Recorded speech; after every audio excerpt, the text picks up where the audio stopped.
9:06 y estamos de regreso con nuestra querida Alejandra Quiroga desde el estudio para conversar sobre un tema que evidentemente podría poner su salud en una situación muy extrema. Y todos, Cata, tendemos a automedicarnos. Y si no, alguna vez lo hicimos. ¿Qué sucede cuando, por ejemplo, utilizamos deliberadamente el ibuprofeno? ¿Cuáles son los riesgos que puede tener para nuestra salud? Vamos a conversar a continuación con el doctor Javier Bram, gastroenterólogo de la Clínica Universidad de los Andes. Doctor, lo saludamos desde el estudio. ¿Cómo está? Muy buenas tardes. Muy buenas tardes, gracias por la invitación.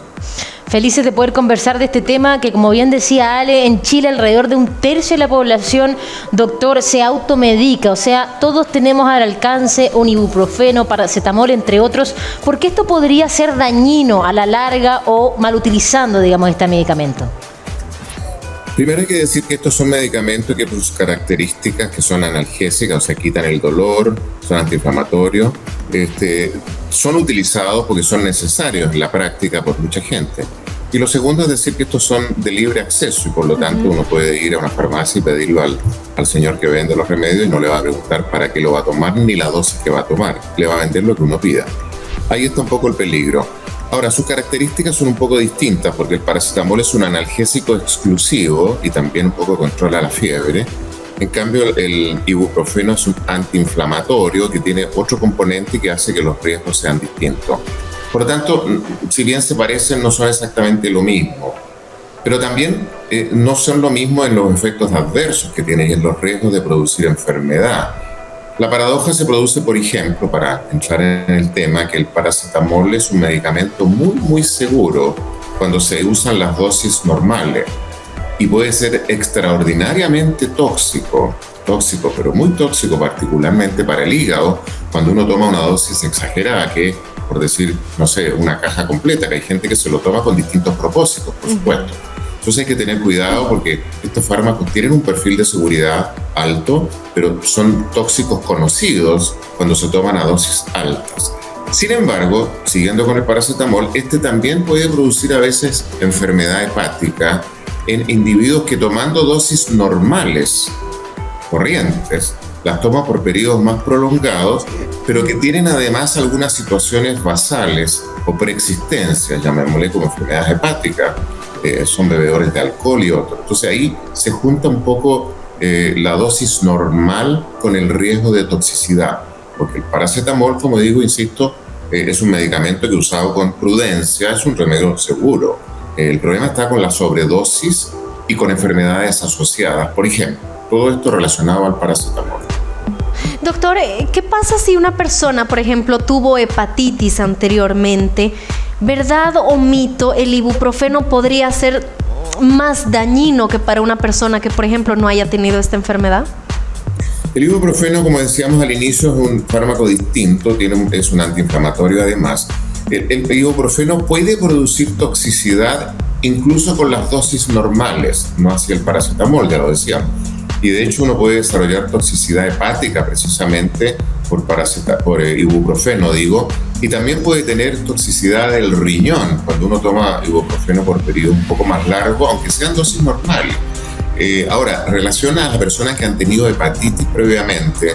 Si ha sido una hepatitis de causa conocida y enfermedad autolimitada, que llamamos nosotros como la hepatitis A, por ejemplo, que tuvo fecha de inicio y fecha de término, el hígado queda prácticamente perfecto y puede tolerar los medicamentos. El tema es cuando uno ha tenido una enfermedad hepática crónica, una enfermedad hepática previa, que va a la cronicidad, y eso lo pueden dar otros virus de la hepatitis, que no es el virus de la hepatitis A común y corriente, sino que son otros, o enfermedades inmunológicas, o la gente que abusa de alcohol.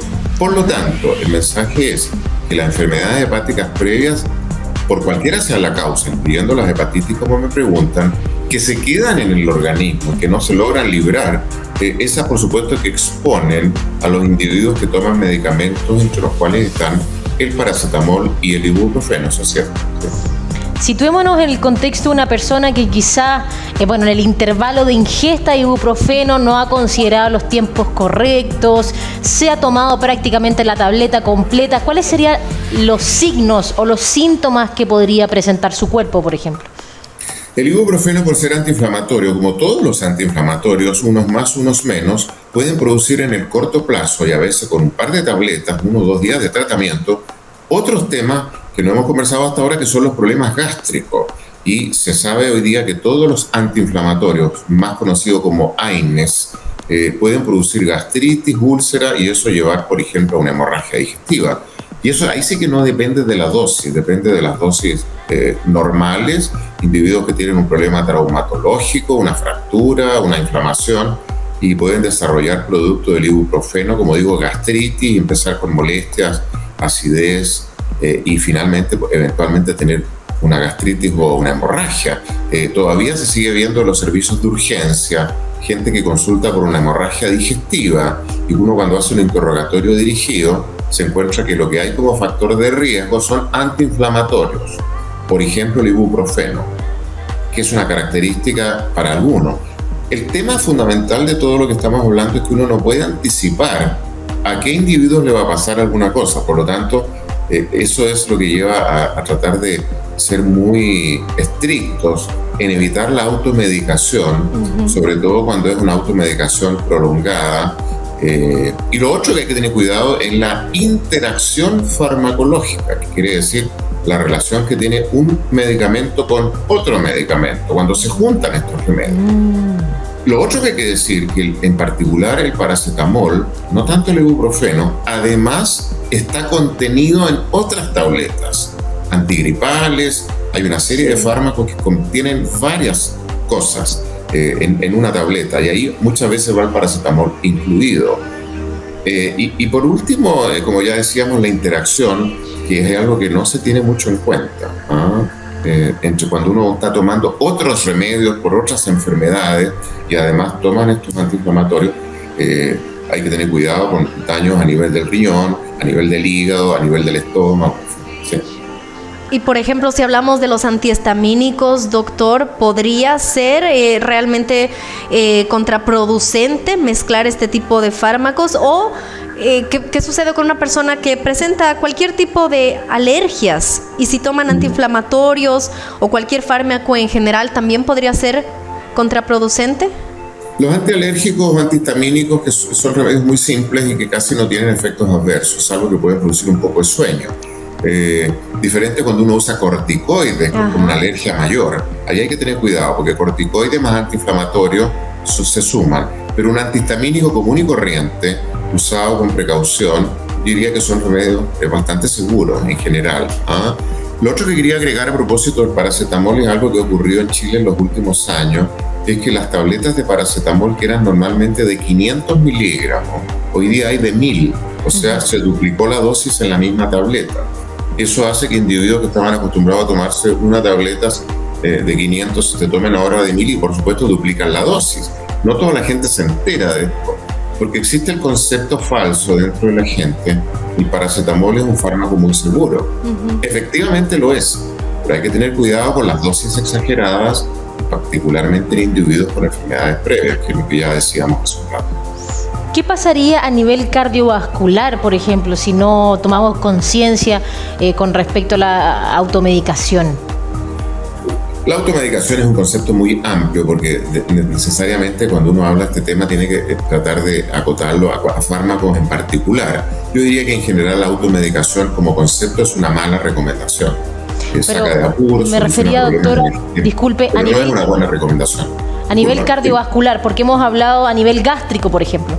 Pero ¿qué podría detonar la mala utilización de ibuprofeno a nivel cardiovascular? ¿Qué podría provocar si es que no tomamos conciencia? Sí, hay alguna evidencia de que estos fármacos pueden provocar algunas alteraciones de la coagulación, pueden provocar algunas alteraciones del ritmo cardíaco, pero insisto, en general tienen que ser en personas que tengan alguna enfermedad previa o algún factor de riesgo asociado. Son remedios finalmente inicialmente bastante seguros, pero hay que tener cuidado de todas las recomendaciones ya hechas y no los tratamientos prolongados. Estos son, y por eso se venden en general sin receta, porque teóricamente se deben usar por periodos cortos. Yo diría que días, semanas, pero no más. Después ya hay que ver un poco primero cuál es la causa que motivó tomar el remedio, porque puede haber una enfermedad oculta que pase no diagnosticada. Y lo segundo, que empiezan a agregar riesgos de los factores, riesgos digo de efectos adversos. ¿Ah? Sí. Doctor, ¿y la mayoría de la población aquí en Chile, para qué utiliza el paracetamol o el ibuprofeno? ¿Para qué? ¿Para combatir qué lo utilizan frecuentemente? En Chile yo diría que la experiencia que tenemos es que el paracetamol se usa como analgésico para cualquier tipo de dolores. Dolores me refiero corporales, físicos, no me refiero a dolores abdominales. Para eso sí que no sirve ninguno de los dos. Sirve para dolores esqueléticos, para dolores de cabeza. La gente lo usa mucho para dolores de cabeza. Hay una mala costumbre en muchos, que es levantarse en la mañana y tomarse un paracetamol porque si no le puede dar dolor de cabeza más tarde. Gente que se toma. Antiguamente el medicamento que se tomaban era la aspirina o ácido acetilsalicílico. Hoy día como que el paracetamol lo ha desplazado. Y el ibuprofeno, en su condición de antiinflamatorio, yo diría que lo usan mucho la gente que hace actividad física y deporte. Lo tienen a mano, también lo usan para controlar la fiebre. Es un remedio bastante utilizado en la población pediátrica, dicho sea de paso. Las mamás, cuando los niños tienen fiebre, lo primero que echan a mano es un poco paracetamol, pero probablemente también del ibuprofeno. Sí. Por lo tanto, como analgésico, dolores de cabeza, dolores corporales, como dolores articulares, dolores musculares, el ibuprofeno, la actividad física, gimnasta, futbolista, en fin, todo lo que hacemos la gente en general. Deporte de manera constante. Estoy leyendo aquí el comunicado que nos comparte la Clínica Universidad de los Andes y bueno, rectifican el especial cuidado que deben tener, por ejemplo, las personas que usan anticoagulantes o antiagregantes plaquetarios como la aspirina, que fue justamente lo que usted nos nombra. Sí, los antiagregantes anticoagulantes son para evitar problemas de trombóticos o coágulos que tapen algunas arterias, ya sean cerebrales, cardíacas, en fin. Y por supuesto estos medicamentos potencian los efectos anticoagulantes. Los anticoagulantes, dicho sea paso, que es una familia de medicamentos, varias familias, son muy susceptibles a la interacción farmacológica, que es lo que yo decía hace un rato. Por lo tanto, cuando uno está tomando anticoagulante, quien esté a cargo de ese tratamiento anticoagulante, aparte de controlar exámenes de laboratorio para ver cómo va la cosa, siempre debe preguntarle qué otros fármacos está tomando, porque ahí puede haber que uno afecte al otro. En el caso de la anticoagulación es una cosa muy crítica porque hay que mantener el efecto del tratamiento en un nivel bastante equilibrado. Doctor, ¿y qué sucede en el caso de los niños, de tener niños en la casa, por ejemplo? ¿Qué se debe tomar en cuenta antes de, recetarles ibuprofeno o paracetamol, uno en casa? Porque muchas veces lo tienen en el botiquín familiar. Sí. Ahí hay un riesgo adicional y quienes tenemos experiencia en sobredosis de paracetamol, yo tengo un par de trabajos publicados al respecto en revistas científicas de prestigio. El tema con los remedios en pediatría es que la inmensa mayoría de ellos, sobre todo para niños muy pequeños, son dados en jarabes que habitualmente por razones obvias tienen buen gusto para que los niños se los puedan tomar. Sí. Y por lo tanto, como le digo, publicada, la sobredosis de paracetamol en Chile, trabajo publicado hace un par de años, en adultos se produjo con fines a veces voluntarios para tomar decisiones mal tomadas probablemente. Y en pediatría, que es lo que me está preguntando, la inmensa mayoría de las sobredosis de paracetamol y ibuprofeno son accidentales. Toman estos jarabes que tienen muy buen sabor y se lo toman así de la botella. Y eso uno lo ve, llegar a los servicios de urgencia niños con sobredosis de estos fármacos por las razones ya dichas. Los jarabes son a veces complejos. Hay que tener cuidado en la accesibilidad que tienen los niños a los jarabes. Si bien ahora, doctor, estamos conversando sobre los riesgos de consumir excesivamente ibuprofeno y paracetamol, pero igual otra realidad, que son un poco más complejas también, es el uso excesivo, por ejemplo, de antibióticos y psicotrópicos que también podemos encontrar de repente hasta saliendo del metro. Uno ve que de repente hay alguien vendiendo este tipo de medicamentos. ¿Cuál es el llamado y la sugerencia que usted hace como especialista en el tema? Diría que primero, en el contexto de lo que estamos hablando, los medicamentos que se pueden comprar sin receta médica es porque pueden ser usados sin receta médica, pero con prudencia. Y los medicamentos que se exige receta médica, entre los cuales están los antibióticos, que ya señala, y los psicotrópicos, que no solo necesitan receta médica, sino que la receta se les será retenida. O sea, ¿qué quiere decir eso? Que se la van a quitar para que no pueda repetir la misma receta de nuevo. Esos medicamentos, si uno los busca en un lugar donde no sea una farmacia, ya está particularmente cometiendo obviamente un error. Quien lo está vendiendo está cometiendo un delito y está asumiendo riesgos innecesarios. Psicotrópicos pueden pasar el efecto para el otro lado, complejos desde el punto de vista neurológico. Y los antibióticos mal usados, y el mundo entero está plagado de ejemplos, llevan a la resistencia de las bacterias, resistencia antimicrobiana, y el mundo se ha puesto cada vez más complejo con el uso de los antibióticos, porque por el uso previo de otros antibióticos hay que seguir creando nuevos antibióticos para combatir a las bacterias que nos rodean. Entonces estamos entrando en una pelea difícil, más vale no entrar en esa pelea, no exponerse.